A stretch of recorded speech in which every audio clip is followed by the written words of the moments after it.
साथियों नमस्कार। आज की शुभ यात्रा में YouTube के सभी दर्शकों का हार्दिक धन्यवाद, शुक्रिया। पातंजलि योग सूत्र योग दर्शन सूत्र 13 में कहते हैं, इस सूत्र में अभ्यास की व्याख्या करते हुए महर्षि कहते हैं कि चित्त की स्थिरता के लिए बार बार जो प्रयत्न किया जाता है वह अभ्यास है। मन बड़ा चंचल है, वह एक क्षण भी शांत नहीं रहता। विचारों का प्रभाव ही मन की चंचलता के कारण है। यह प्रभाव निद्रा में भी चलता रहता है, स्वप्न में भी इसी प्रभाव से आते हैं। यह मन हजारों तरफ भागता है। इसे किसी एक ध्येय की ओर स्थिर करने की चेष्टा बारंबार करना अभ्यास है। इसकी अनेक विधियां विभिन्न शास्त्रों में एवं धर्मों में खोजी गई हैं, जैसे ध्यान, भजन, कीर्तन, मंत्र जाप, किसी मूर्ति, तस्वीर आदि को आधार बनाकर अपने इष्ट देवता अथवा परमात्मा का ध्यान, त्राटक ओम पर ध्यान, गुरु द्वारा दिए मंत्र का जाप, शरीर के किसी अंग विशेष जैसे भ्रुकुटी, हृदय कमल, नाभि, श्वास प्रश्वास पर ध्यान केंद्रित करना आदि अनेक विधियां हैं, जिससे मन किसी एक केंद्र पर केंद्रित होता है। इससे मन की शांति कई गुना बढ़ जाती है, जिससे सिद्धियां भी प्राप्त होती हैं। साधक को इन सिद्धियों से बचकर इस शक्ति का उपयोग आत्मज्ञान हेतु ही करना चाहिए। मन के एकाग्र होने से वह शांत नहीं होता, उसका उपयोग न करने से वह शांत होता है। मित्रों, किंतु थोड़े से अभ्यास के समय शांत होने के बाद वह पुनः दूने वेग से भोगों की ओर भागता है।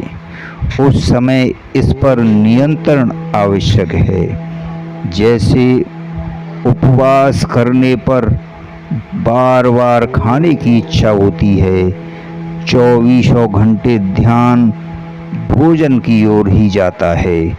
ध्यान में बैठने पर विचार अधिक तेजी से आते हैं। इस प्रकार मन किसी एक केंद्र पर टिकता ही नहीं है, इसलिए उसे बार बार खींचकर ध्येय की ओर प्रयत्न पूर्वक लगाना पड़ता है। यही अभ्यास है, इसमें काफ़ी लंबा समय भी लग सकता है। मित्रों, इसलिए साधक में धैर्य होना आवश्यक है। इसी पाद में सूत्र 32 से 39 तक इसे स्थिर करने की कुछ विधियां बताई गई हैं। इनका भी प्रयोग करना चाहिए। ये अंतरंग साधन हैं। ब्रह्म साधनों का वर्णन साधक पाद में किया गया है, जिसमें आसन एवं प्राणायाम मुख्य है। इनसे भी चित्त स्थिर होता है। संसार के लिए गति आवश्यक है। गति का नाम ही संसार है, किंतु परमात्मा के केंद्र पर है, जहाँ कोई गति नहीं है, सब स्थिर हैं।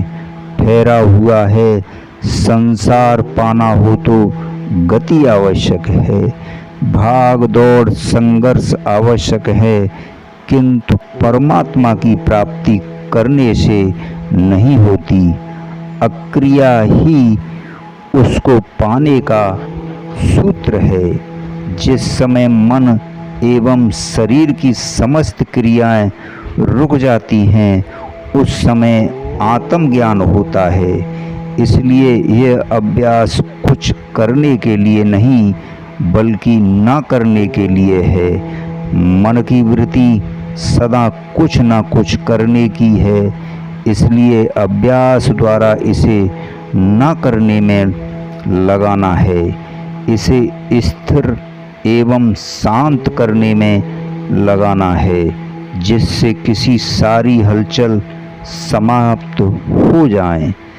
आत्मज्ञान का यह एक ही मार्ग है। यह शरीर एक ऐसा मंदिर है जिसके बाहर विशाल संसार है एवं भीतर परमात्मा है। मन के द्वार पर खड़ा है, जो निरंतर संसार की ओर मुंह किए हुए है। वह उसी को देख रहा है। यदि उसमें संसार के प्रति वैराग्य उत्पन्न किया जाए और परमात्मा के आनंद की झलक दिखा दी जाए, तो वह विपरीत मुख होकर आत्मानंद को प्राप्त हो सकता है। यही योग है, यही योग है। साथियों, धन्यवाद, शुक्रिया।